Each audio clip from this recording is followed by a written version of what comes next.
Fala, meu povo, estamos aqui para mais um episódio da terceira temporada do Vamos Podcast, mais uma temporada toda voltada para o mercado musical. Hoje, o nosso artista, que ele atua um pouco mais no backstage dos artistas, Thiago Monteiro, da Warner. Queria que você contasse um pouco aí, se apresentasse. Quem é Thiago, de onde Thiago vem, contasse um pouco da sua experiência na música e a sua atuação atual dentro da Warner. Fala, Brunão, prazer estar aqui, velho. Bom, sou o Thiago, sou gerente de artístico na Warner. Já milito nesse tempo, tem algum tempinho. Bons 10 anos. Vai que tem quase seus 14 anos aí nessa história. Comecei no ECAD, fiquei 4 anos lá, 7 anos na DEC, cuidando da editora, da gravadora. Foi uma baita escola, gravadora independente. Do Rafa? Do Rafa, do João, grandes amigos e mentores. Foi a gravadora independente número 1 do Brasil por muitos anos e aprendi muito lá. É uma baita escola. Eles estão muito fortes ainda hoje, né? Seguem muito forte, com bom posicionamento, Sim. lançando artistas de todos os gêneros, do rock, Legal. do samba, do rap. E foi uma baita escola pra mim, assim. Eu não sabia se você tinha passado pelo ECAD também. Fiquei 5 anos lá na... Nossa, vou fazer muita reclamação. Mentira. Eu fiquei na distribuição do ECAD, assim, um setor onde eu vi, de fato, um brilho nos olhos da equipe de tentar fazer o trabalho certo. Assim, o meu trabalho lá, e, na verdade, assim, de uma grande equipe, era corrigir as informações que vinham De erradas. distribuidora, de artista que preenche tudo errado. Que preenche Artista não sabe. de show errado. Artista não faz a formalidade, cara. É impressionante, assim, como o cara foge da formalidade. E dos grandes veículos, às vezes, sabe? Assim, de corrigir uma planilha de rádio, uma planilha de televisão. Era o trabalho nosso, assim. Era Legal. basicamente ouvir a música, decifrar, entender. Falar, não, isso aqui não é isso aqui é isso. E é um trabalho muito complexo de arrecadação e distribuição. Parece fácil, todo mundo reclama das questões do ECAD, mas não é um negócio simples de se fazer. Você pegar a execução pública, você organizar tudo isso, pagar para quem tem que pagar. Não necessariamente tudo flui como deveria fluir, mas porque também tem algumas complexidades por trás. Assim.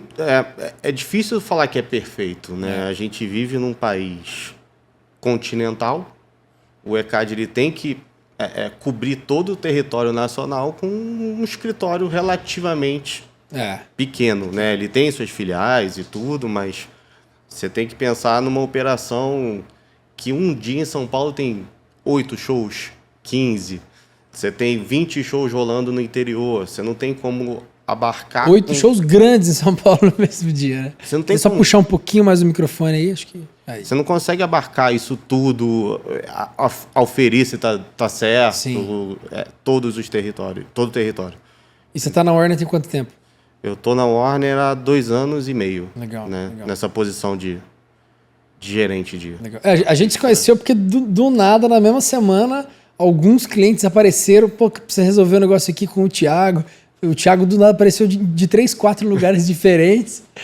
E hoje eu edito pela Warner, né? Eu levei as minhas músicas pela Warner muito por você. Assim, eu acho que o artista no final do dia ele quer ver que as pessoas que estão cuidando daquilo que ele mais ama estão fazendo isso com carinho. E no final do dia o artista ele precisa de um bom relacionamento com quem cuida da música dele. E eu acho que o papel hoje do AIR está muito nessa linha. Porque não é só você fazer a captação, você tem a manutenção, você tem que tratar bem seu artista, você tem que responder o seu artista. Cara, isso é muito impressionante. Toda vez que eu te mando mensagem, você responde muito rápido, e isso é muito raro hoje em dia. A gente até fez uma música, a última que a gente editou, critica exatamente as mensagens atrasadas das pessoas. E o artista, ele coloca a música dele na mão de uma editora, na mão de uma gravadora, para que elas tenham um cuidado com o bem, com o patrimônio, né? É feio a gente falar isso, né? Mas assim, a música é um patrimônio, ela é um patrimônio cultural, mas ela é uma forma da sua rentabilidade. Sim. Ela no ECAD a gente tinha essa formação de falar isso, assim, a gente está montando o contra-cheque dos artistas do Brasil. Sim. Então, assim, é uma responsabilidade financeira, como um todo e tudo, E é uma responsabilidade de realmente ter, assim, esse carinho e tudo, assim. A gente não cuida 100% da sua obra, não é o Thiago, não é o AIR Thiago ou outro AIR de outra editora ou outra AIR da própria Warner. Sim. Nós somos uma ponta, né, de fato, a ponta de contato com os autores, com os artistas, mas existe um time de back-office gigantesco para fazer o negócio acontecer. Né? Desde o cadastro da obra, ao tracking, ao licenciamento para uma novela, para um filme, para uma publicidade, ao acompanhamento de retidos. Então, todo o time é que faz isso, né? A gente, obviamente, vai trocando, vai dando as informações, a gente conhece um pouquinho. É a janela do artista, né? Assim, a gente é o artístico e repertório da palavra. O artístico, a gente conhece o nosso autor, ou o artista, que em muitos casos são os nossos.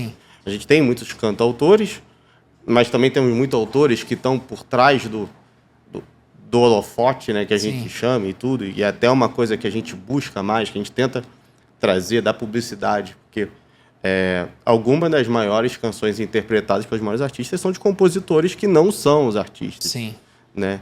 Então, a gente tenta ter esse carinho, esse zelo ali de balancear a arrecadação dos caras, de conversar entre todo o nosso time, que às vezes vai dependendo da editora, tem 3 funcionários, a editora é de 30 funcionários, para justamente fazer a obra dele ter o maior potencial possível, né? A gente cobra uma taxa, as taxas variam no mercado e tudo, mas a ideia é fazer o bolo multiplicar para justificar o que a gente está cobrando. Então. E os artistas maiores, assim, aqueles que não compõem, eles geralmente procuram as composições através das editoras ou eles vão diretamente nos compositores? Hoje acho que a internet democratizou, verticalizou de uma forma. Então, assim, a gente tem artistas que são assinados com gravadoras, a gente tem uma relação boa com todos os meus pares, vamos falar assim, das outras companhias e tudo. Então, tem a IR de gravadora sempre me pedindo repertório, tem produtor musical. Nós, como editora, temos produtores musicais. Legal. Né? Porque hoje os produtores, alguns são compositores. Então, a gente tem os compositores que nos demandam repertório para os nossos próprios compositores, empresários, parceria com agregadora, mas também eles fazem diretamente com os compositores. Hoje, vários produtores, eles têm um contato direto com os compositores, então eles vão direto, muitas vezes. E é um mercadão, né? É um mercadão, assim. E tem vindo uma leva de compositores espetaculares, assim, que eu tenho acompanhado. Elana Dara, compondo para uma galera. O próprio Brian, escrevendo as músicas dele. Tem muita gente muito boa, assim. São 2 queridos da casa. São 2 queridos da Warner, inclusive, e tudo. E são esses, de fato, são até cantautores. E que realmente, assim...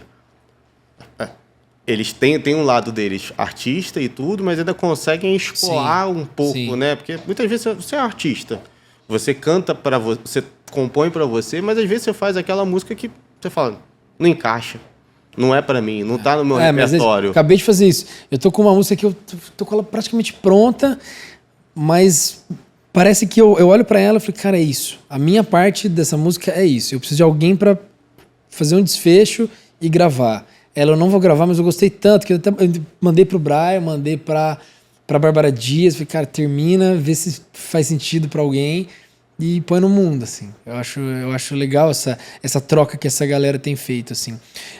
E o que você acha que é o papel de um AIR hoje, assim? Além dessa...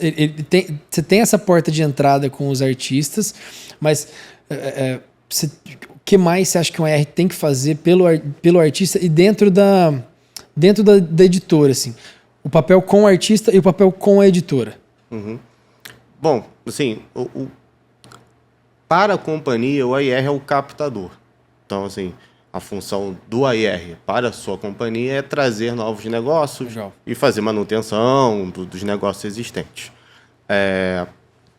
Mas o papel do AIR de editora hoje ao meu ver, assim, acho que uma coisa que todo mundo está falando são dos camps, né? A palavra que tá em voga no momento e tudo. O camp, ele é um marco maior de um trabalho que é diário do AIR. O trabalho do AIR, ele criar oportunidades, criar conexões, É justamente você ter uma música parada e fala, poxa, essa música não encaixa no meu trabalho, essa música eu preciso de alguém para finalizar ela, eu quero, de repente, poxa, eu fiz uma música bem...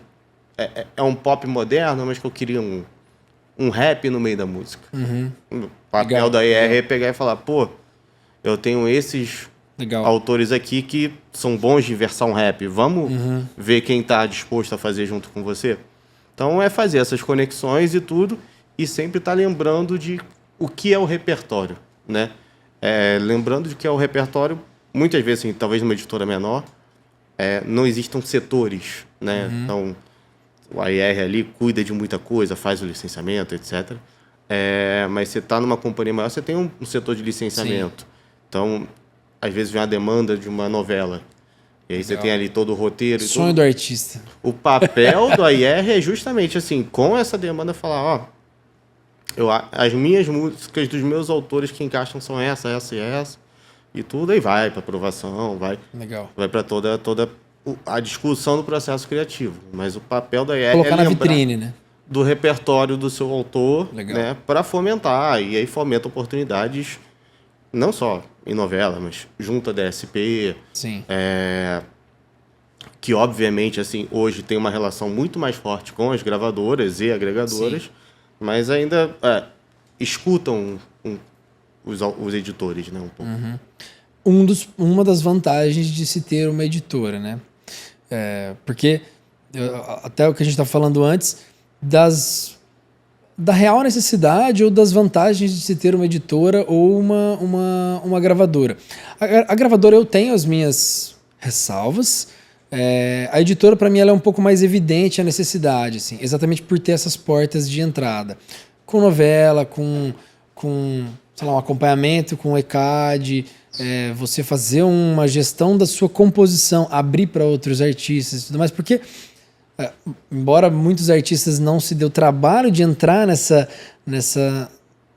divisão, são dois produtos completamente diferentes, a obra e o fonograma. Então, às vezes o cara escreve e ele acha que se ele não gravar, aquilo não é um produto. Ele não lança, ele não coloca no mercado, ele não disponibiliza, não coloca na prateleira do mercado, porque ele acha que não é um produto. É muito importante quando eu lido com cantautores, até porque eu já vim de gravadora também e tudo, você na sua carreira saber diferenciar. Exato. Porque, e às vezes eu digo, são dois CNPJs distintos na tua vida. Exatamente.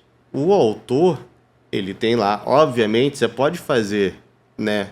Você às vezes pega um adiantamento com uma editora, você é um autor, quer ter uma evidência artística, sim, você usa os seus recursos que você ganha como autor e joga na sua carreira artística, tá tudo certo, sim, faz parte do jogo, você está alocando dinheiro para poder fazer o seu negócio acontecer, mas você tem que lembrar que são dois negócios distintos para você cuidar. Você é um artista, você tem um empresário, você precisa ter um empresário, você precisa da venda de show, você precisa de um manager junto à gravadora ou junto ao agregador e tudo, mas você tem que lembrar que você é um compositor também, você tem que se interessar por essa parte, porque inclusive, assim, esse é o seu valor, assim, é para sempre seu. Exato. Normalmente os empresários não entram nessas divisões. Exatamente, né? A galera não tem visibilidade disso.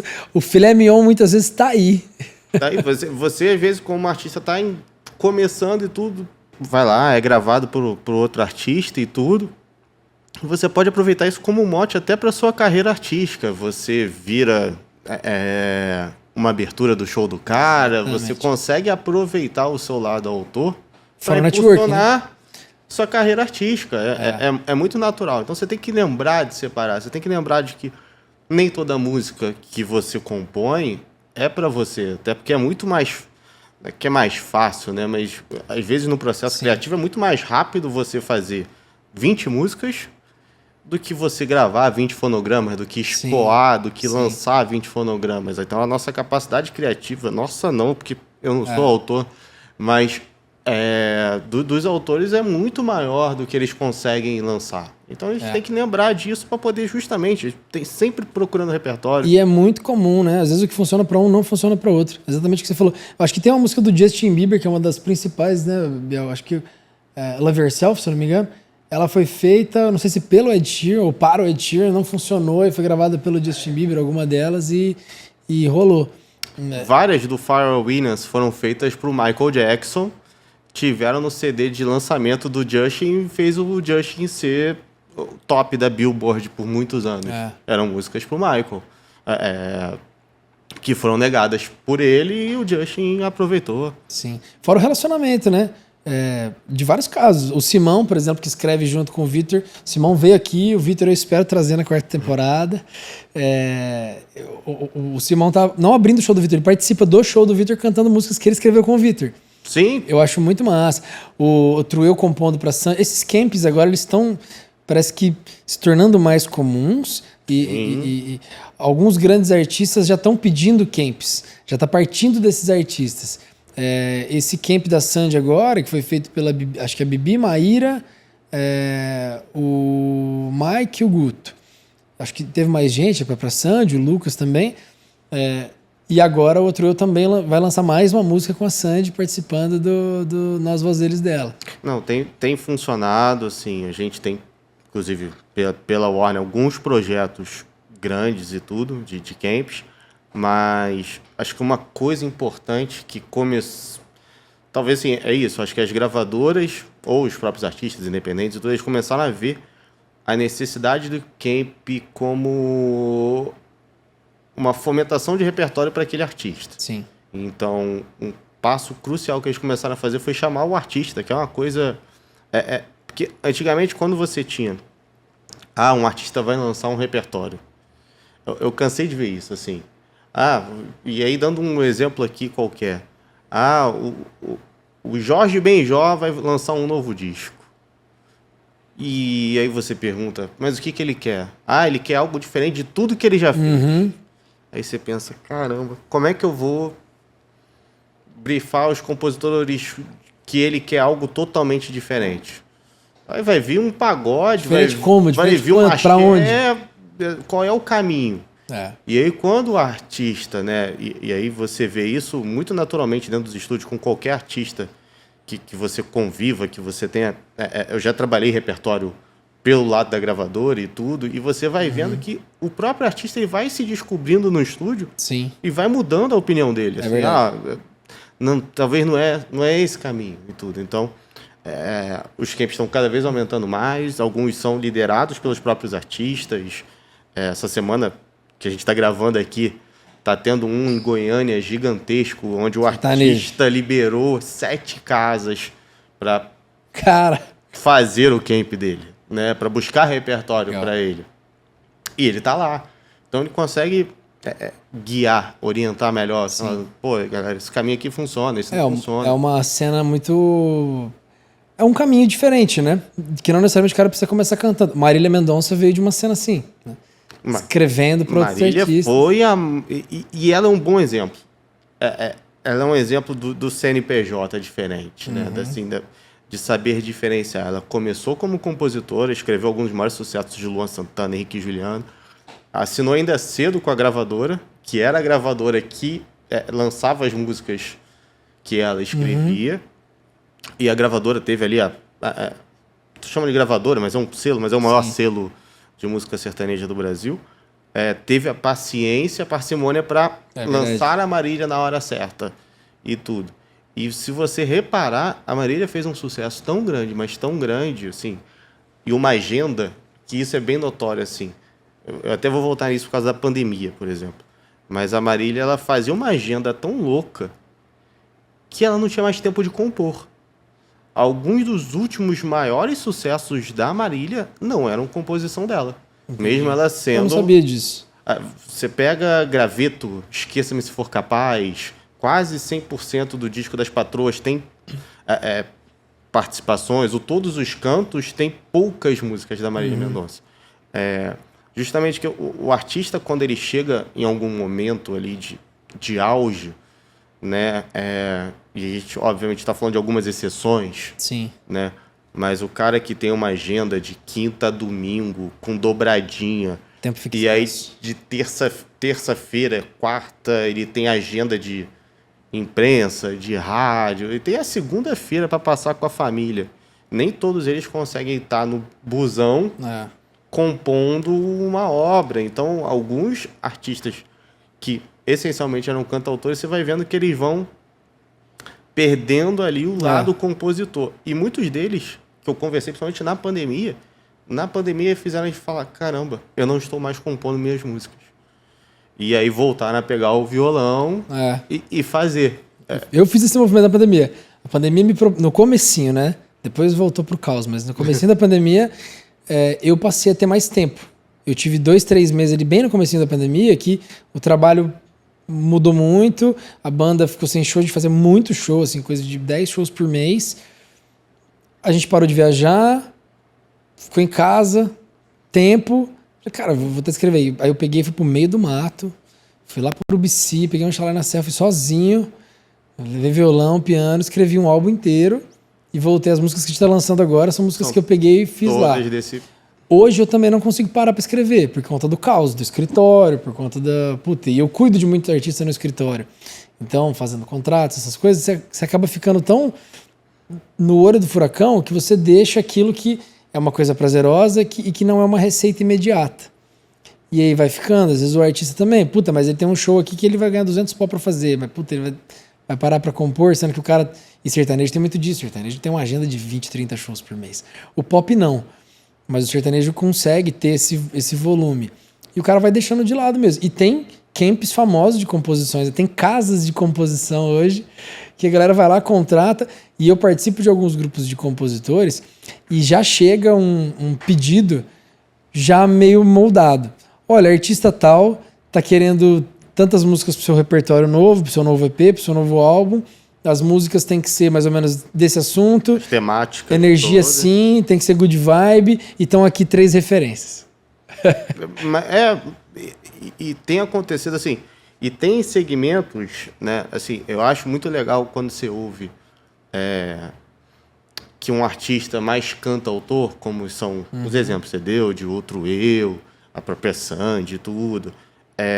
Uma galera que realmente compõe e tudo e que abre o horizonte, que é isso que tem acontecido nesses campos. Então, o pessoal tem aberto seus horizontes para absorver novos temas, novas energias, enfim, e aí vai para o lado da produção. Sim. Hoje você vê, obviamente, o disco ainda tem seu espaço, né? Sim. E tudo, ele conta uma história que o single não tem tempo para contar. É verdade. Mas você vê quando o cara às vezes faz um disco, ele produz com 3 produtores diferentes. E aí tem um diretor musical para arrumar a bagunça também, para não ficar muito dispare a história, né? Pô, começou Chapeuzinho Vermelho e terminou de outro jeito. Então, a galera tá mais atenta a isso, e isso é importante. E às vezes até mesmo como editor a gente vai ali, ó, falando, cara, procura, indica produtor. Sim. Os próprios produtores que nos procuram para várias coisas, a gente indica, fala, pô, cara, você está procurando... Porque a gente vê... Muitas vezes a gente recebe a música na sua essência, né? Sim. Sua voz e violão ali, crua, sem nada produzido e tudo. Você fala, pô, de repente esse caminho aqui... Se mudar de um menor para um maior, já vira outra música. Pô, cara, você pode fazer um arranjo mais para cá, um arranjo mais para lá. Fala, pô, de repente nesse caminho o produtor tal funciona para você e tudo. Ou feat com ciclano, feat com fulano. Então, você vai construindo a música até que ela vire o formato pronto. Não é o formato ideal, a fórmula do bolo não existe. Sim. Qualquer IR presidente, qualquer um do mercado que fale que existe a fórmula vai estar cometendo um perjúrio, porque você vê sucessos que você não sabe de onde veio, assim, a gente administra vários autores e tudo, e muitas vezes você vai ver a música, top 1, top 5, mas primeira música desse artista. Eu já tenho autores meus que com 3 lançamentos, 2 dele bateram top 5. Eu lembro do caso do João Gustavo Murilo, com aquela Lençol dobrado. E na produção, eles falaram assim, pô, mas é só isso aqui? Não vai ter acordeon, não vai ter batera, Dudu Borges? Não, a música tá pronta, a música tá pronta. É isso aqui. Não, mas é isso aqui, tá pronta. Música mais tocada do ano. A música, e é uma música, e essa música, se você reparar, ela estourou uns 8 meses depois que ela foi lançada. forma orgânica. Do nada a música começou a crescer, e aí você tem... E é boa, pô. E Não, é boa, eu gosto da música. Não tem espaço. Aí você vê um artista como, sei lá, como o João Gomes, que pegou... Eu tava viajando, eu tava em Goiânia. Quando eu cheguei no aeroporto, eu fui atualizar meu Spotify, apareceu lá um top 50, 20 músicas do cara. Eu falei, calma aí. Um artista apareceu lançando e com tudo no top. E ficou. E o último lançamento dele bateu o top 5 também. E tudo. Então, assim, não tô falando que não houve um trabalho especial. Sim. Mas não há uma fórmula. Senão... Não, e às vezes o mesmo produto com roupagens diferentes, né? A gente estava falando no episódio da segunda temporada com a Malta. Eles lançaram Diz Pra Mim, que é um dos maiores sucessos. Aí Fernando Sorocaba regravou Diz Pra Mim. Aí eles falaram, pô, então peraí. Aí já Fernando Sorocaba tinha lançado Madrid e eles relançaram Madrid do Fernando Sorocaba. Então, assim, é um produto, você troca a embalagem, segue tão bom quanto. Para dois públicos diferentes, é a mesma obra que vai lá e se aplica para dois fonogramas, assim. Eu acho muito legal quando isso acontece, esse cross, assim, de artista. E sem a limitação do gênero, né? Porque estamos falando de rock e sertanejo. Não, mas não pode se limitar... A obra não decide o gênero, né? É isso. A obra... Hoje a gente fala do sertanejo como, né, é o maior segmento nas plataformas, na rádio, em termos de ocupação e tudo. Você vê várias obras do sertanejo.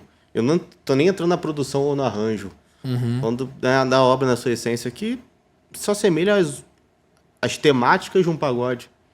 Sim. Totalmente, assim. Aí você vê E aí o arranjo também já vai e pega elementos de outra música. O Nosso Santo Bateu, Matheus Cauã, foi um dos maiores sucessos de 3 anos atrás. É um reggae. A guitarra tem toda a cadência. Dudu faz muito isso, reggae. O Dudu experimenta muito. E eu acho que, assim, a gente está num mercado que a prateleira está diversificada. Então, legal. Assim, você não tem uma playlist...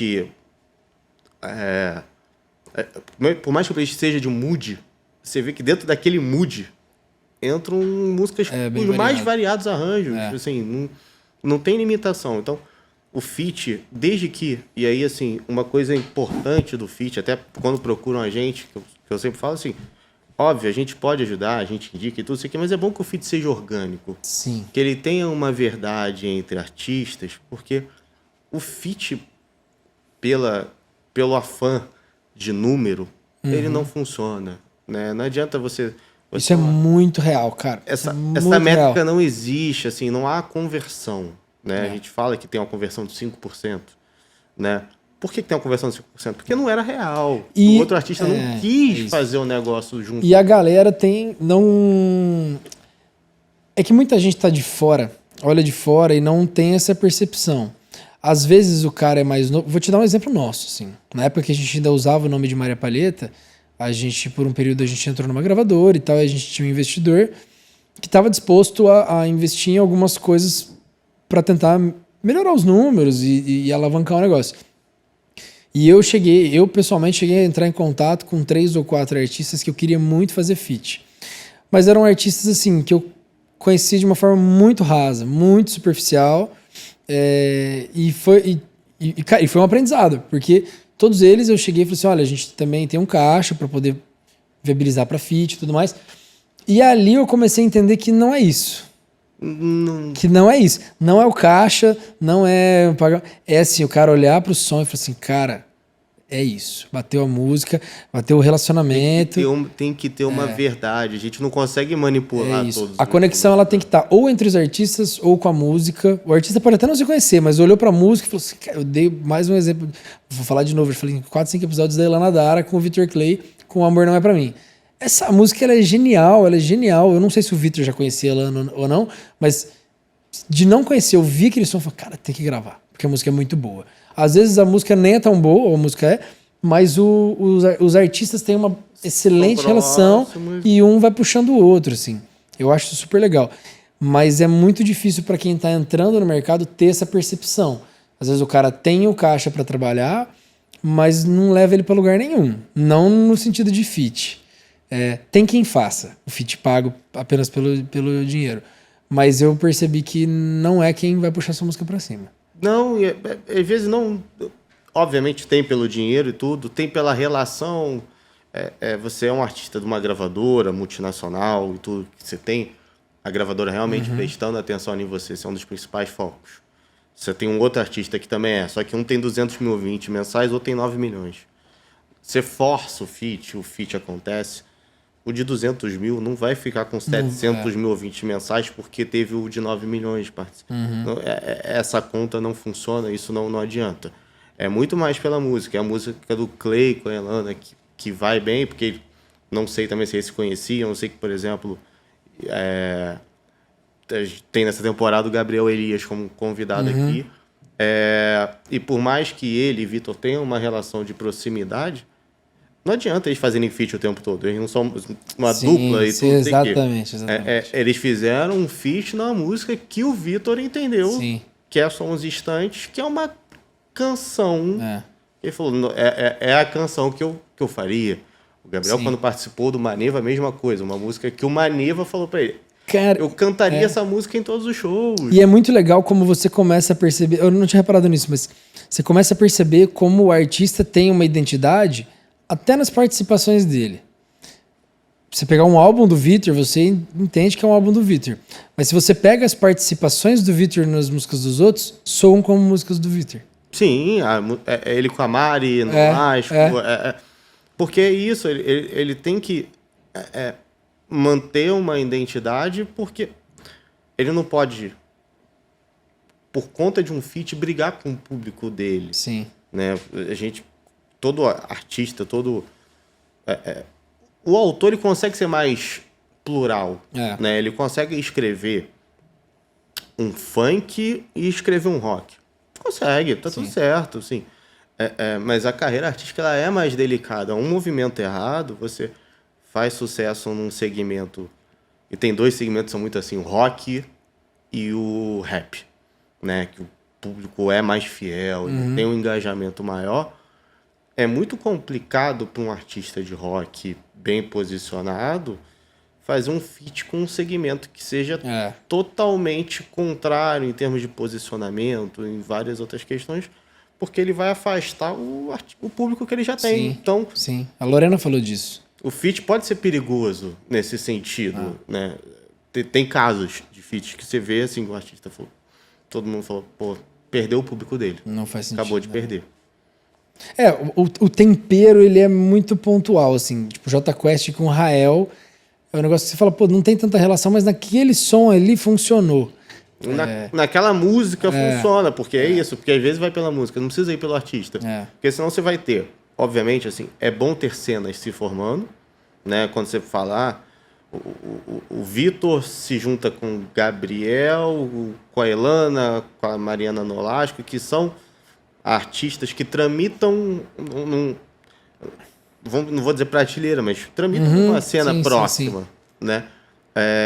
Isso fortalece uma cena, cria um movimento, cria burburinho, ajuda um ao outro, dão as mãos e crescem juntos. Isso é salutar. Estão indo pela proximidade artística que cada um tem de segmento, mas tem as músicas que realmente é isso. Você precisa, às vezes, ter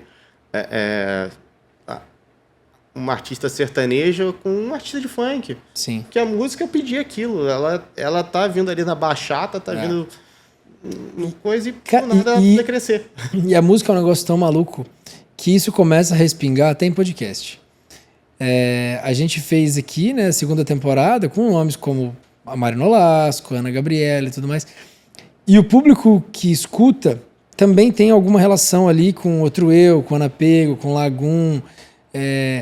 E a galera começa a mandar todo dia mensagem pra gente chamar Outro Eu, chamar o Vitor. Porque entendeu que mesmo sendo um podcast de música, tem uma cena mais próxima. E fala, pô, se vocês chamaram a Mari Nolasco e a Ana Gabriela, que eles estão sempre juntos, tem música juntos, pô, chamou Outro Eu também. E aí também tem a Ana P, que também tem não sei o que. E a galera, a cena da música começa a procurar o produto em outras prateleiras, de podcast inclusive. Pô, conheço essa música, conheço a história desse artista, e eu sei que eles estão relacionados, eu queria que você levasse também para eu conhecer a história. A gente começou a se pautar aqui no podcast muito muito nessa linha, assim, de trazer não só uma cena, obviamente, tanto que nessa temporada tem Pedrinho da Atitude, tá? Tem uma galera super legal, de outros segmentos, mas você vê, o Pedrinho da Atitude também escreve com o Simão, que escreve com o Vitor, que escreve com o Deco. Mas isso, eu acho que isso é natural, assim. O próprio trabalho do AIR me lembra um pouco isso. Porque acabou que foi isso, assim. A gente se conheceu há alguns meses e foi justamente isso. Alguém que falou do trabalho da Warner e tal, não sei o quê, e falou do Thiago, que chegou para fulano. E nessa tramitação acabou que se envolveu 3 ou 4. E a mesma coisa acontece também nos outros. Eu tenho uma editora de rap, você faz um bom trabalho ali e aí vem alguém e fala, pô... Obviamente, o trabalho até do AIR, seja da editora, seja da gravadora, é estar na rua, é achar o talento primeiro e tudo, sei o quê, mas o trabalho é trabalhar. Sim. Não tem outra fórmula, assim.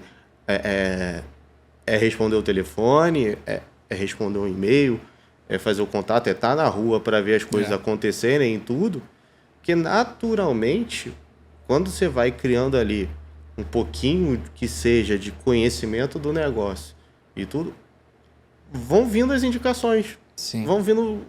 Um puxa o outro, né? Vai vindo um ciclo que você fala, caramba. E é muito maluco como você estava falando lá atrás da música ser um bem, ser um patrimônio do artista, assim. E é muito maluco como os artistas, eles... como que eu vou dizer? Tem um apego com isso. Mas quando eu digo que tem um apego, assim, eu trabalho com marcas, com patentes, e na parte de patente eu lido muito com engenheiro. E na música eu pego muito artista com a parte de direito autoral. E no final do dia é muito parecido. Porque o tratamento que o engenheiro tem com uma patente, com uma invenção dele, o artista com uma obra dele, é muito parecido. E ele tem um apego. Às vezes ele escreve, ele fala, cara, não, essa música não vou dar pra ninguém gravar. Essa música é minha. Às vezes ele grava e não vira. E para outro artista vira. Muitos artistas têm essa trava de, tipo, não, tudo que eu escrever tem que ser meu, eu não libero para outros artistas gravarem. Ou, beleza, eu vou gravar, se daqui um ano não virar, eu libero para outros artistas. Você sente muito entrave de artista nesse sentido? De repente você sabe que aquela música daquele artista é perfeita para um outro artista. Daquele compositor é perfeita para um outro artista. Ele fala assim, não vou liberar porque essa aqui é minha. E aí você fica assim, puta, mas essa aqui seria um sucesso na mão da Anitta. E você vai... Pode ser que não aconteça nada. Assim, isso acontece... E assim, eu acho que talvez, principalmente na Warner, a gente tem um posicionamento realmente de buscar o autor. A gente tem muitos cantautores. Então, assim, isso acontece mais com quem é um cantautor, que é com quem você lida, porque o cara é artista e tudo, sei que. Então, realmente, ele fica ali, às vezes, protetivo da sua obra, né? Acontece, assim, a gente, às vezes, tenta reverter, né? Assim, já diria o João, que é o presidente da DEC, né? Você acende um candeal para esconder embaixo da cama, né? Então, assim, você não faz a música para você. Você cria ela para você, mas você deveria querer mostrar para o mundo, assim.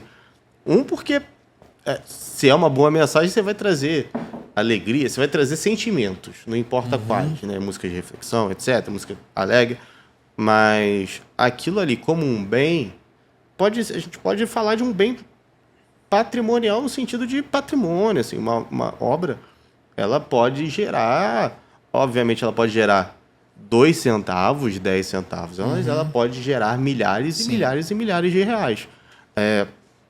Então, milhões, mas já peguei caso com alguns bons milhões retidos em briga judicial.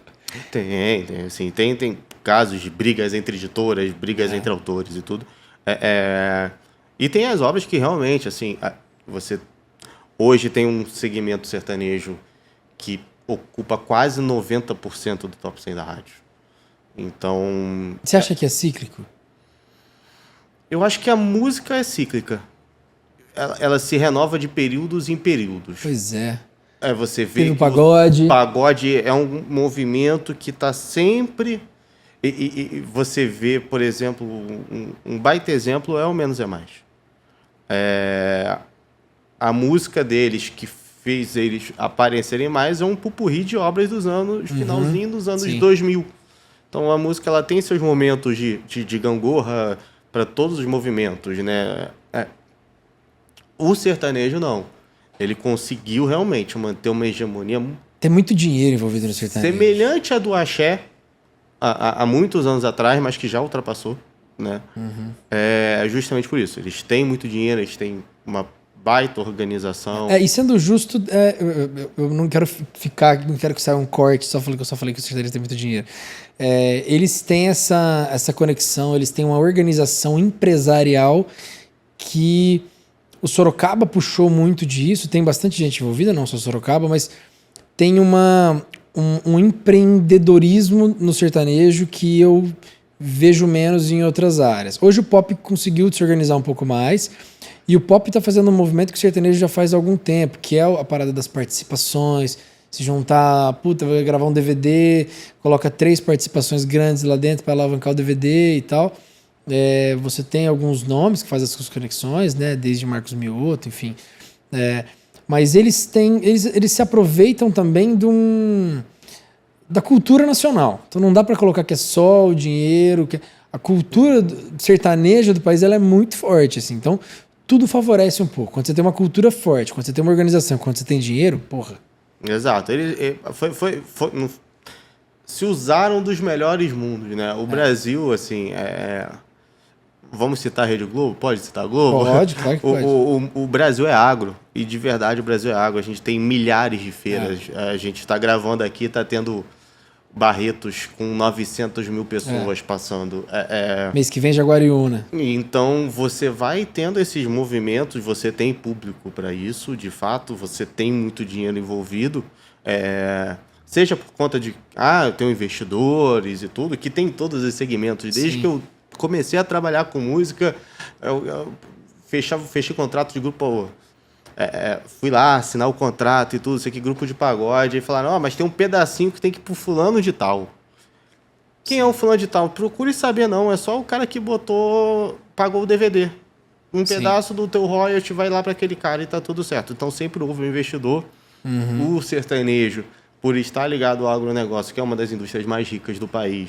Sim. A gente está falando de um o outro que gera, nível. O que gera a principal economia brasileira. Outro nível de investimento, né, do que de outros segmentos, mas muita união.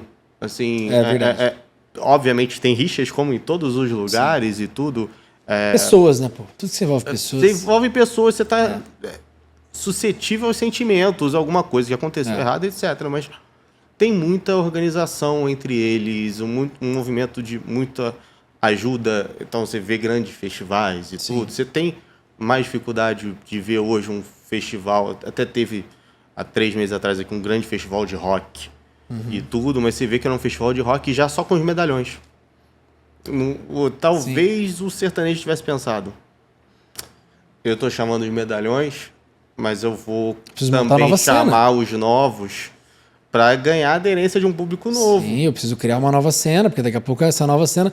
É que o sertanejo, mais uma vez, tem uma coisa muito maluca, que é a galera vai até o fim da vida estourar. Claro que Bruno Marrone, César Menotti, Fabiano, Chitão e Chororó, cara, 50 anos de dupla e seguem geniais, assim, casa cheia, show sold out, né? Teve um caso é uma questão muito de comunicação também, né? Quando saiu o envolvimento do sertanejo com as prefeituras, os valores, mas eu, no meu papel de advogado de muitos artistas, assim, e algumas empresas, cara, você tem que analisar de uma forma muito imparcial, porque a galera começou, eu não vou nem entrar em nomes, em questão de Gustavo Lima, Zé Neto Cristiano, mas todo mundo começou a bater, tipo, como se o sertanejo fizesse parte de uma máfia. Eu não estou dizendo que não tem sertanejo que não faça parte. Eu até acredito que tem casos que sim, o artista está envolvido, ou o empresário está envolvido, mas eu tenho certeza que na grande maioria dos casos, o artista ele tem o valor dele, ele tem o preço do serviço dele, que é o show dele. Se ele cobra R$1 milhão pelo show dele, e a prefeitura vai pagar um milhão e meio, né? mas a prefeitura tem o caixa da saúde, o orçamento da saúde é de 1 milhão. Como vai pagar 1,5 milhão pro artista? Cara, mas isso não é uma decisão do artista, isso é uma decisão da prefeitura que faz uma má gestão. Beleza. Você tem uma outra parte que a galera não tem noção, que são as agências e os empresários envolvidos na contratação de artistas. Não só artistas, se você contrata influenciador para uma empresa, você tem 1, 2, às vezes 3 agências envolvidas. A empresa contrata uma agência de confiança, que contrata uma outra agência, que contrata um artista ou influenciador. Então, às vezes, lá na ponta, o artista recebe 500 mil, mais o valor do contrato que a empresa paga é de 1,5 milhão. Então, você tem algumas coisas aqui no meio do caminho que não necessariamente são ilícitas, muitas vezes é o trabalho das agências fazer a conexão. Às vezes uma agência é exclusiva do artista, muitas vezes você tem o cara que tá lá e fala assim, eu vou colocar aqui 500, mas lá no final você me devolve uma parte. Não estou dizendo que não tem, mas na grande maioria das vezes, o artista tem o preço dele, tem tantas outras coisas envolvidas na cadeia até chegar no final do processo da contratação, que a galera bate em cima do artista e o artista não tem nada a ver com a paçoca. Não, eu tava vendo, e às vezes a questão de mensuração de valor, né? Qual é o valor que ter um show de um grande sertanejo atrai? Seja de patrocinador, seja... existe... Eu tava vendo... E é esse, vou até citar aqui o Xande Avião. A gente está em São Paulo, aqui perto tem um dos maiores lugares para espetáculo, que é o Allianz Parque. Sim.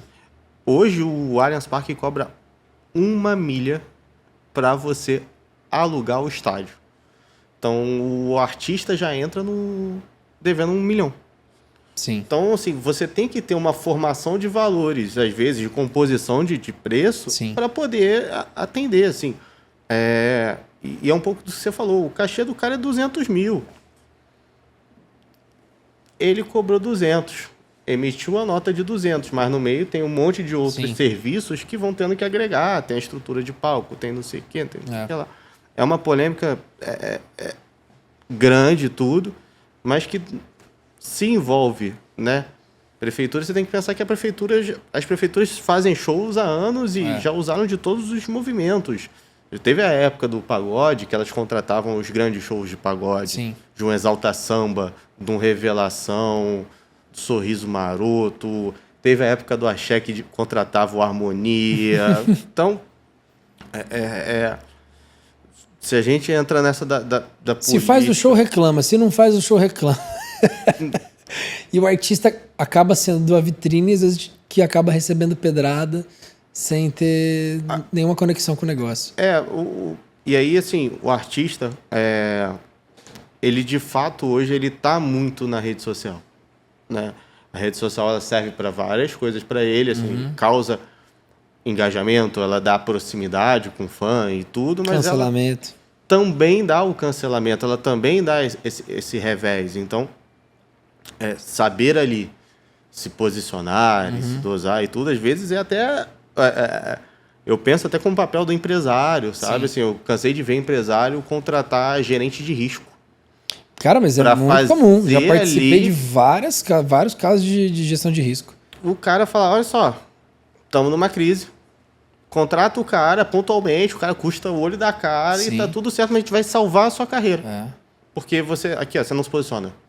Nesse aqui você se posiciona. Responde. Não responde para...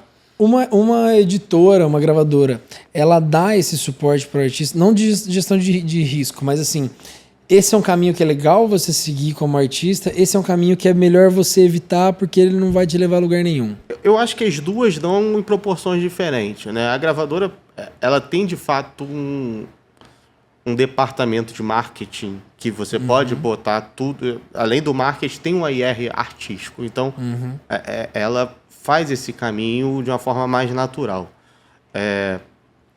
Na editora, a gente tem, obviamente, assim, muito concentrado na figura dos AIRs, né, que são as relações diretas com os autores, ali é aquele, poxa, o que você acha disso? Assim, é muito mais uma conversa, porque, querendo ou não, o autor não se expõe muito, ele não tem... infelizmente, inclusive, tá? Eu digo isso assim abertamente, porque... muitas vezes o tratamento é injusto com o criador da obra-prima, né? Sim. Até isso o sertanejo soube fazer diferente. Se você analisar uma questão do artista que grava um compositor sertanejo, tem umas questões de liberação e tudo, não sei o que é justamente a valorização Sim. daquela obra, né? Então, os autores não têm muito isso. Obviamente a gente fala aqui, ó, pô, você se posicionar desse jeito não vale a pena, né? Às vezes tem nos camps, rolam isso. Andou rolando uma história recente sobre um camp e tudo, envolvendo uma música que é sucesso nacional e que os autores meio que não estavam de acordo com a divisão autoral. Sim. O meu papel, tinha um autor nessa obra, a Warner com outro IR tinha outro autor, só a gente falou, não entra nessa briga. Tava ali e tal, sei o quê. E assim, a gente nunca tá nas composições, a gente organiza os camps, a gente... Tá na gestão. A gente tá na gestão ali, sendo que muitas vezes a gente não tá, né? A gente faz a conexão e fala, fulano, junta com ciclano, paraná, a gente aluga o estúdio ali. E dentro do estúdio acontece a magia. Só que tem hora que a magia deixa de ser magia, que vira a parte chata, burocrática, que fala, pô, mas eu não acho justo dividir por igual. Eu não tava lá. É difícil, você está fazendo a gestão do patrimônio. Se você disse que o cara tava lá, não contribuiu nada, vocês todos os outros combinaram de dar um percentual menor, tá tudo certo, assim.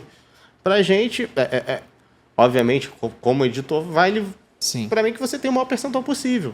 Mas se isso não é possível, tá tudo certo também, assim, é o combinado. O combinado não sai caro. Eu tenho autor que fala assim, sentou, sorriu, a conta dividiu, é tudo por igual... O cara botou uma linha ali, botou uma frase na música. Eu não posso falar qual é a música, mas assim, eu tava conversando com um autor meu, eu tinha ouvido a guia. Eu vou falar o nome do autor, Tia. Tia do samba e tal, do pagode, compôs vários sucessos do Ferrugem. E os próprios dele. Ele tinha mandado a guia da música, e aí eu vi a guia da música e falei, caramba, sei que essa música é fantástica, vamos trabalhar ela e tal. Era ele com um autor só.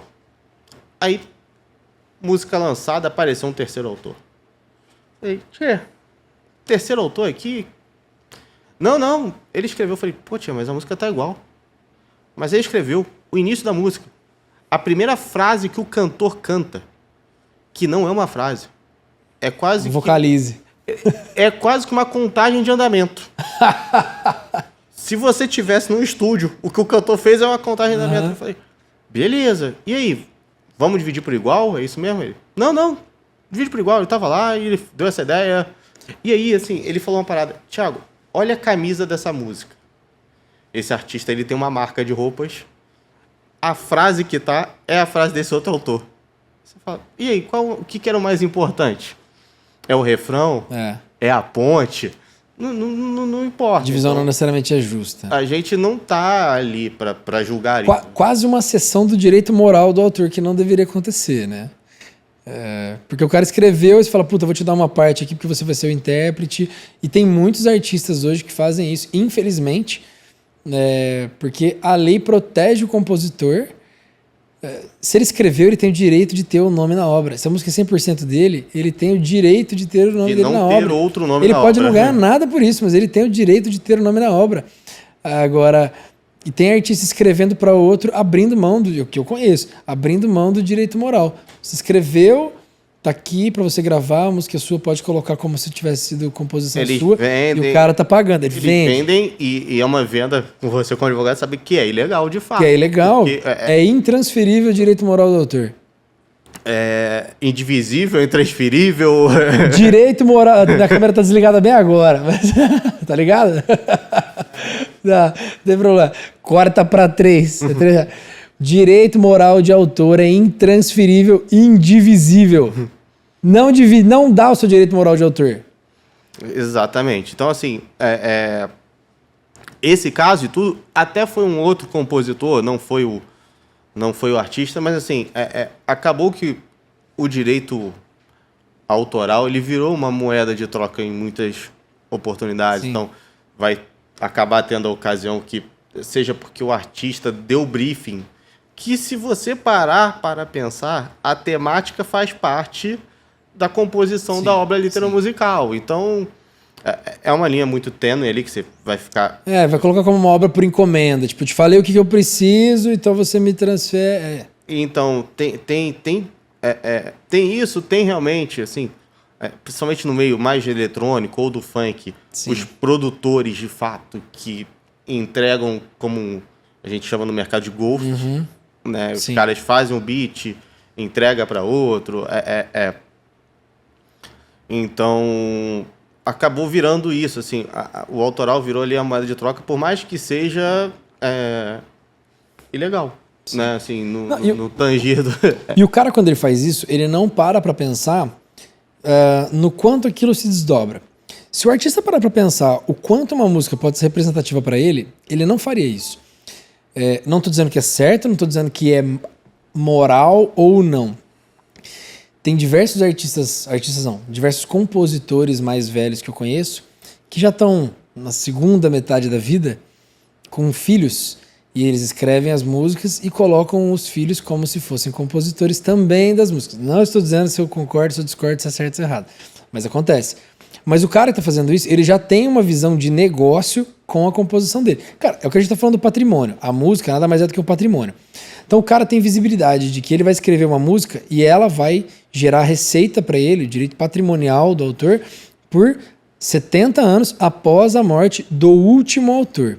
Então, se ele escreve a música com 70 anos, ele morre com 80, ele explorou 10, e depois da morte dele, os filhos vão usufruir por mais 70. Se esse cara coloca o filho dele como um autor, o filho dele tem 5 anos, ele tem 90.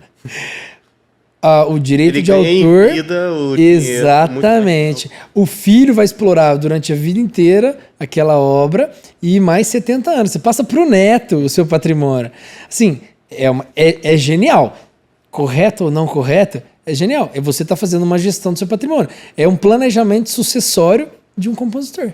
Mas, assim, realmente, essa técnica, vamos chamar assim, é um jeitinho brasileiro, né? E tudo. Mas é importante... A gente está falando de podcast de música e tudo. A gente está falando com autores e com artistas. É importante lembrar dessa história dos 70 anos. Porque eu trabalhei muitos anos no ECAD e ali eu via... famílias que se sustentavam exatamente pela herança exatamente do pai. A gente vai ter em setembro o ECAD distribui festa junina. A família Gonzaga é uma das maiores arrecadadoras da festa junina. Assim, se é muito ou se é pouco dinheiro é outra questão, mas de fato é um valor que vai para essa família ou que vai para um instituto, uma editora como é a Jobim Music, que administra o catálogo, assim, que todo mundo pode estar ali usufruindo de uma carreira. É como se, de fato, é uma herança, é um legado que você deixa, porque a sua obra de fato é eterna, até porque ela, porventura, pode ter vários desdobramentos, né? Assim, as releituras, você vê, assim, grandes músicas de MPB serem regravadas por artistas de eletrônico, ou você vê músicas num menor intervalo de tempo, que é o que aconteceu, como a gente falou agora há pouco, do Menos é Mais, regravando uma música de 10 anos atrás e tudo. Então, é isso, assim. Tem uma visão que é um patrimônio, né? Como todo patrimônio, eu acho que, assim, você não pega a sua casa, você construiu com o maior cuidado, não sei o quê, você faz um seguro de incêndio. Exato. Se você tem um patrimônio que é a sua obra, dê para uma boa gestão. Sim. Procure saber, assim, eu não acredito muito no endomarketing para empresas do mercado da música. A gente não pode falar assim, a companhia tal é muito melhor, a outra... Procure saber saber com quem está lá, né? Assim, pô, tem um amigo que está na Sony, eu tenho um amigo que está na Universal, eu tenho um amigo que está na Warner, eu tenho um amigo que está na DEC, eu na Som Livre e tal. E aí, como é que tá lá, galera? E aí, quem dá atenção, quem cuida, quem paga em dia, quem dá prestação de contas, afinal de contas, é seu patrimônio. Procure, de fato, é o que nós a IR somos um gerente da conta, né? Sim. Então, quem está fazendo o melhor trabalho? Procure aquele cara ali, porque aquele é seu patrimônio e você tem que ter o melhor... A confiar palavra em quem é vai isso. fazer a gestão, né? A palavra, inclusive, dos contratos é exploração econômica. O nosso objetivo, obviamente, defendendo o direito moral, né? A gente pode ter... às vezes a gente dá negativa e tudo, seja para uma emissora de televisão, seja para uma marca, porque alguma coisa ali conflitava com o direito moral do autor, né? Eu gosto sempre de usar o exemplo da campanha de cigarro, porque não tem mais, né? Então, assim, poxa, o cara queria usar a música tal do compositor, o pai dele morreu de efizema. Ele fala, nem por 3 milhões de reais eu vou liberar essa música. Isso me lembra que o cigarro não é salutar e tal. Sim. Nosso papel é falar, cara... E época, campanha política. Batata o cara usar campanha política sem pegar uma liberação. Esse então dava pauta para mais um podcast, porque tem lei tramitando no Supremo, e realmente é bem complicado isso, porque é o uso da obra na sua... A paródia, por mais que há algumas permissividades na lei sobre o que é a paródia, nada isenta da prévia autorização, que também é uma premissa da lei. Para mim, campanha eleitoral, embora se pareça com uma paródia, tá longe de ser uma paródia. A exploração econômica não é de paródia. Exatamente. É o uso da sua obra como um todo e para um fim, né? E é muito complicado isso, porque realmente, quando a gente fala de política, a gente muitas vezes fala de contrária à posição daquele compositor. A gente tem cantautores e tudo que são artistas e que, como artistas, muitas vezes tem que se posicionar. Sim. Assim, minha posição política é essa e tudo, sei que. E aí vai o candidato que realmente que ele vai contra, vai lá e faz uma paródia, que nem estava acontecendo há pouco tempo. Então, e aí é nosso papel, assim, a gente notifica, a gente entra com ação, há departamento jurídico para isso. Infelizmente, o Brasil é continental. As vantagens que o Brasil tem, ao mesmo tempo, são suas desvantagens. A gente não consegue monitorar o uso irregular de uma obra pelo todo o território. Se às vezes o mercadinho X do interior da Bahia usa uma música publicitariamente e tudo, o nosso papel é tentar ir nas agências lá da Bahia e falar: para Bahia, não é o preço de uma campanha de horário nobre que passa com 30 inserções na TV. Para Bahia, a gente vai licenciar para você pelo 5 mil reais aí. Não vai ser 1 milhão. Sim. Então, a gente vai tentar... Até um viés educativo, né? É um viés educativo e não punitivo. Né? A gente, de vez em quando, tem um uso irregular e manda notificação, fala que vai derrubar e tudo isso aqui. A gente fala, cara, tudo bem, você pode continuar a campanha no ar. Paga aqui essa taxa simbólica e tá tudo certo. Você contratou... Porque, assim, tem sempre uma premissa, e isso hoje está acontecendo muito no autoral do sem ônus, né? E tudo. Porque, assim, você fez uma campanha, você usou. Você pagou o spot publicitário em algum meio, você contratou uma empresa para fazer a produção do audiovisual e tudo isso aqui. E aí sempre tem valor para todo mundo. Aí pro autor não tem. Chega a ser engraçado, assim, às vezes você vê isso a todo tempo na liberação, assim, o cara faz um DVD, você sabe quanto que o cenário foi, você sabe quanto que o cara ganha de bilheteria. Paga coreografia, mas não paga composição. Mas a obra-prima, não dá para liberar sem ônus. Vou divulgar. Vai ser, desculpa. Tem vezes que dá e tem vezes que não dá, assim, então... É a valorização do direito autoral. Saiba com quem você está colocando sua obra, saiba defender seu patrimônio e se valorize. Sim, E entenda do negócio também. Essa é uma pauta que eu tenho trazido assim, muito nos episódios, porque o compositor, o cantor, o artista, ele não... Assim, minha opinião, né? A gente não pode querer lacrar ou cravar nada, mas a minha opinião é que não tem mais margem para o cara entender só de uma coisa, só da composição, o cara é só cantor, não entende do marketing, não entende do business, não entende para onde vai, não entende quem ganha, quem perde. Eu falo a mesma coisa, assim, é um ponto... A gente conversa muito com os autores ou com artistas e tudo, e principalmente quando você fala até de artista, que tem uma gama maior de negócios, teoricamente o autor só compõe e tudo, às vezes até tem um segundo trabalho, etc. Mas o artista, ele tem o trabalho dele de shows, tem o trabalho de eventos, de participação VIP, é tanta coisa que o artista tem realmente, que às vezes ele deixa um pouco de lado a informação do todo. É muito simples. Você lembra de uma coisa, você pode ter 10 empresários, você pode ter gravadora, você pode ter agregadora, você pode ter editora. Seja na editora, seja na gravadora, seja como empresário, você é sempre o maior sócio do seu projeto. É isso. Então se lembre, Se você não se interessar...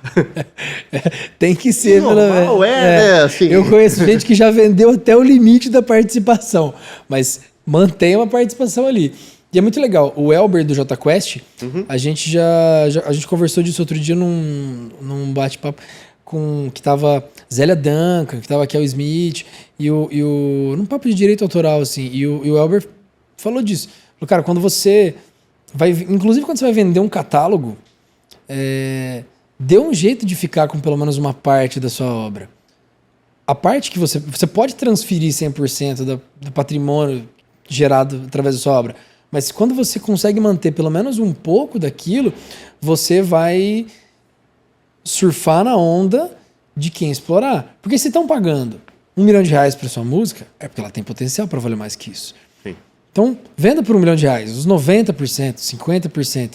Mas entenda que quem está comprando vai trabalhar em cima para explorar, porque vê potencial para ganhar mais. Então, a partir desse momento, tá, vou te vender, mas alguma parcela você tem que ficar para você poder explorar aquilo futuramente. Sim, são todas empresas.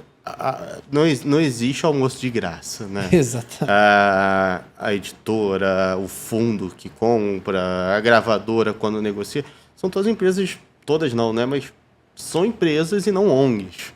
Foram feitas para dar lucro. Então, se ela vislumbra um potencial, de fato é porque ela fez algumas análises. Sim. Ou tem informações de crescimento, de curvas de número de assinantes, enfim, N estatísticas para se chegar naquele número e falar isso aqui vai valer mais a pena, isso vai... E aí vira um modelo de negócio, né? E tudo, assim,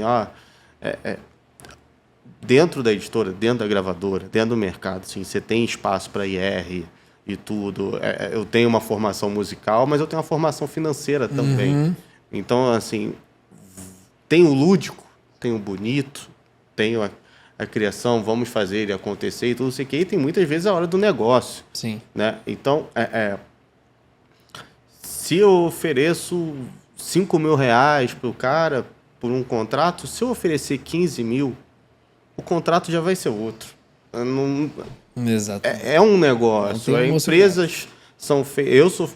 Eu preciso ser remunerado, todas as partes precisam ser remuneradas. Então, Cuidado nas suas vendas, cuidado nos seus percentuais, nos seus ajustes, porque aquilo ali é o seu patrimônio. E lá na frente ele pode vir a valer mais do que naquele T0 da negociação que você está fechando. Exatamente. Tiagão, cara, queria te agradecer pelo tempo.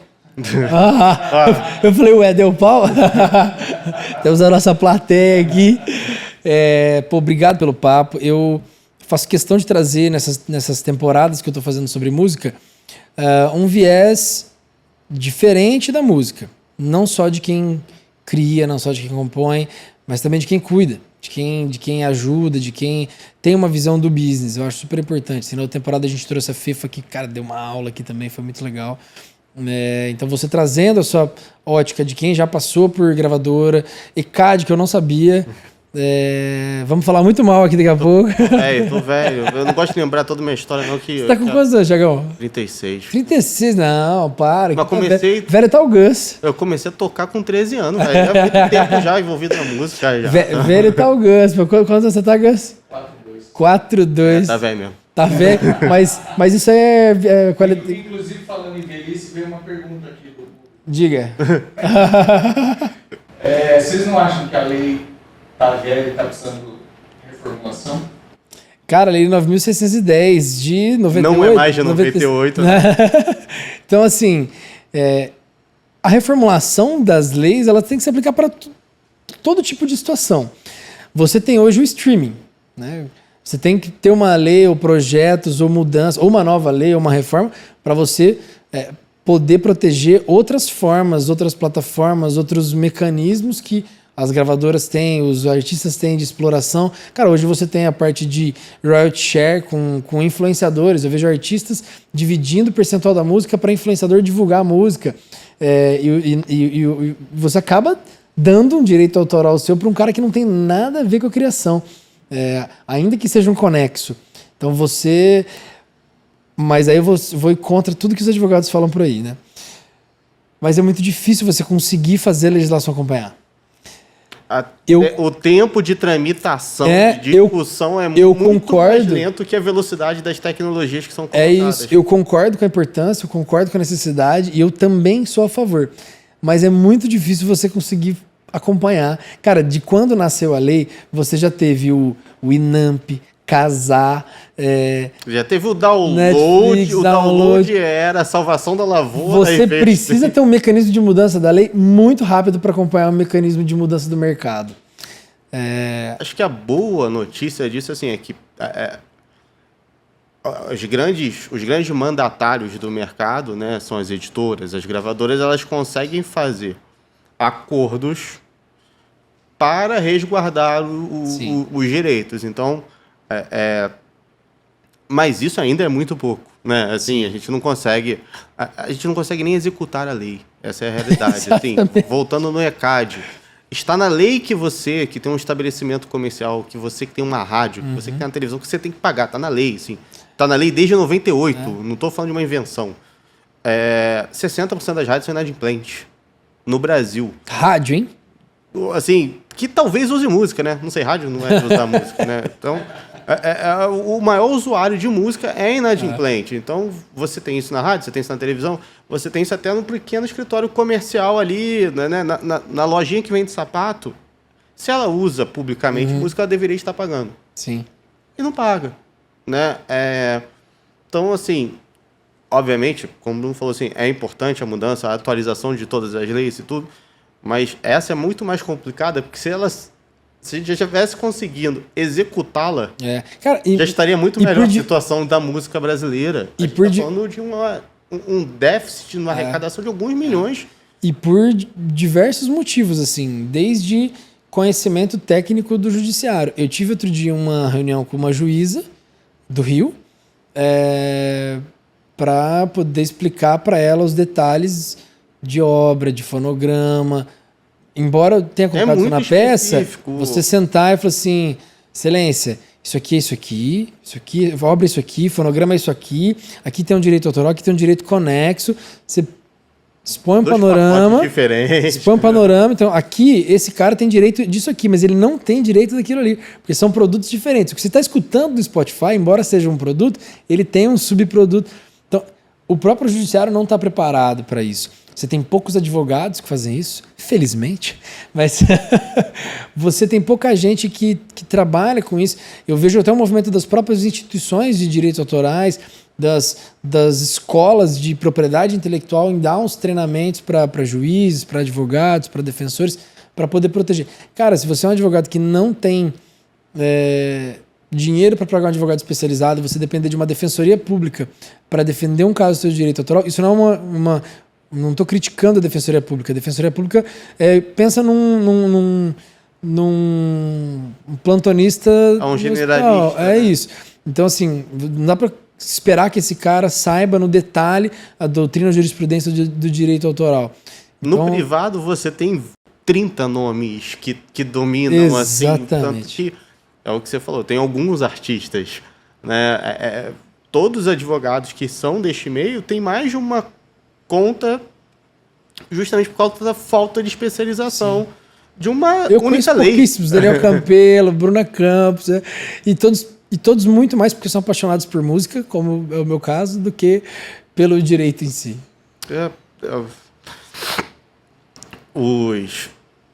E assim, é muito engraçado, porque muitos autores eles têm advogado, né? E a relação da editora com o autor pode ser uma relação pessoal, é uma relação pessoal e tudo. Existe o contrato que não deve ser usado, né? O que a gente sempre diz assim, se o contrato for usado, a relação já azedou. Se a relação azedou, é melhor cada um seguir seu lado e tudo, que todo mundo ganha mais. Mas eu lido com contratos, assim, na minha trajetória eu fui gerente de contratos, então, na DEC. Eu lido com os mesmo rol de advogados há 8 anos, assim. tem 10 advogados que são procurados para todos os autores, todos os artistas. E tudo. Então, até é um caminho de fato. Procure, da mesma forma que você vai procurar uma editora, procure alguém que tenha experiência, você é um artista, procure um advogado que esteja familiarizado com aquilo. Assim, não entregue num criminalista. Você não está preocupado em ser preso, pelo menos não no primeiro momento. Você está preocupado com fechar bons contratos, que às vezes o advogado, não só nas cláusulas miúdas e tudo, por assim dizer, ele vai te ajudar comercialmente. Sim. Quando o advogado tem conhecimento de causa, ele fala, ó, aqui a editora poderia estar te cobrando menos, aqui a gravadora poderia estar te cobrando menos, você pode mexer no prazo aqui, você pode fazer isso, pode fazer aquilo. Então você tem essas nuances que um bom profissional do teu lado vai te ajudar sempre. Sim, é verdade. Cara, gente que trabalha junto, não é só você ir lá e advogado do cliente, o que você precisa, o cara vai e executa. Puta, não é isso, mas não é isso para nenhuma área. Você precisa ter um cara parceiro para trabalhar contigo. E advogado, assim como a IR, assim como o médico, é de confiança. Exato. Depende muito da confiança. Tiagão, obrigado mais uma vez. Vou te cumprimentar aqui, vou atrapalhar meu áudio. Então, este foi mais um episódio da 3ª temporada com meu amigo Thiago Monteiro. Obrigado demais pelo papo, por tudo que você trouxe pra gente. Eu espero que tenha aberto os olhos aí pra... Obrigado, Brunão. Assim, na verdade, eu só topo participar se for para realmente, assim, poder falar alguma sementinha pra galera falar, pô, isso aqui é meu negócio, isso aqui é minha vida, deixa eu cuidar disso melhor, deixa eu não deixar a deriva, deixa eu fazer a minha receita, ajudar minha família, assim, é uma profissão. É uma profissão. O compositor é uma profissão, então, ele, obviamente, a gente vai sempre enaltecer a arte, mas tem que lembrar que aquilo ali pode ser o sustento da família dele para todo o sempre. É isso. Né? É o elo. É arte, é business, é patrimônio. Você tem que alinhar os três e tratar como se fosse uma coisa só. É isso aí. Isso aí. Valeu, gente. Obrigado, meu time. Obrigado, pessoal. Valeu, galera da técnica, plateia, todo mundo. Obrigado. O Johnzinho hoje não apareceu porque ele estava se comportando muito mal aqui, fazendo barulho. Eu tive que guardar o meu co-host. Obrigado, gente. Beijo. Até a próxima. Tchau, pessoal. Obrigado.